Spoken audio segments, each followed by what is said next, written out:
مرحبا شباب. اليوم معكم في فيديو جديد. حنجمع المكبس. طبعا احنا في بداية الفيديو شفنا مراحل طباعة القطع. هلا الحين حنجمعها مع بعض. خلونا نبدأ. اول شي نبدأ في المكبس من فوق اللي هي هنحط نركب السن. طبعا عشان السن يمسك في عنا القطعة هاي القطعة نربطها من جوا من هون هيك عشان السن يمسك. طبعا هذا ليش ما بقى على السن. هاي القطعة هاي بظبطها ما بقى على السن.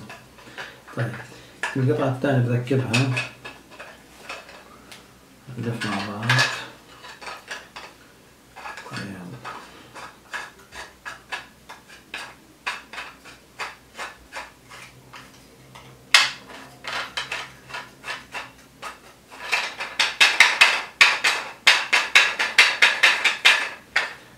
طبعا عشان السن كمان ما يقطع من ورا.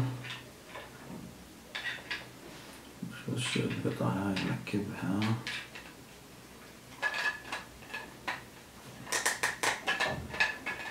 هذا طبعا من البلاستيك كله شفناه في هذه الطباعة. شغلة من الأشياء البسيطة اللي بنقدر نطبعها في الطابعات ثلاثية الأبعاد. المماسك هاي الممسك الأول وهاي الممسك الثاني. نفتحها شوي بس.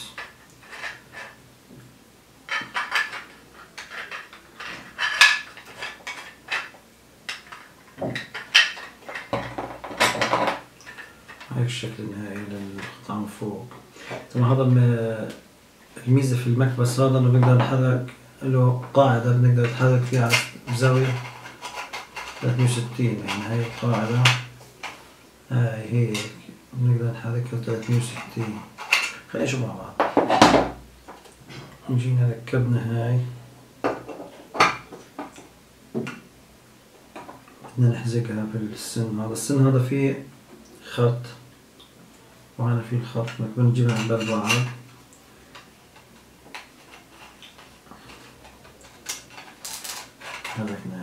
حزقناها. طبعا هذا المفتاح اساس. هاي عنا هيك واضحة لكم. انا ما بعرف واضحة. مغلق مفتوح ومغلق. طبعا الحين هو بما انه مغلق حاليا فبنحط المفتاح زي هيك شكله هو. بنحطه على المغلق هيك بصير لو فتحنا هاي فحل فوق شوي بنحركها. نزلناها سكرناها. طبعا تمام. نكمل. هاي القاعدة هاي اللي بتمسك المكبس في الطاولة. وهاي البرغي من تحت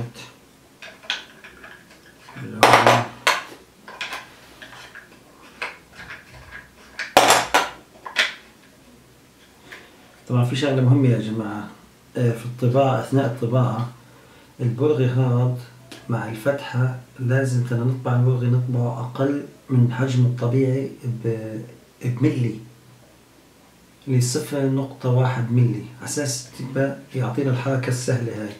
لو طبعناه بحجم الطبيعي بيعلق فما بتقدر تحركه بالسهولة هاي. طبعا هاي القطعة بتنحط زي هيك من شكل هذه. نيجي نركب القطع الفوق مع تحت. المثلثات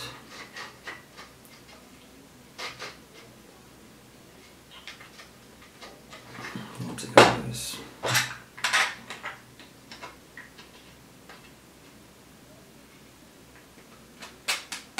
هيك هاي نحطها هيك وهي هيك. هذا حجم هذا المكبس.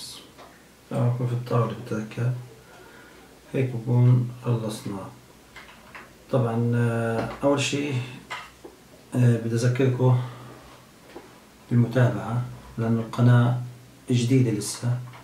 في القناة حنشوف المواضيع تتعلق بالطابعات ثلاثية الأبعاد. في حننزل فيديوهات كيف تتحكم في الطابعة وانت في البيت مثلا، حطيت شغله وبلشت تطبع وطلعت برا البيت، كيف تتحكم في الطابعة، كيف تشوف الطباعة أثناء وجودك خارج البيت. في كان نزل فيديوهات مقارنة بين الطابعات، ايش الطابع الأفضل لكل شخص حسب المعطيات اللي عنده. في فيديوهات كتير حتكون ساعدونا يعني انتو على أساس نقدر ننزل فيديوهات على طول. وتاني شي بذكركم المتابعة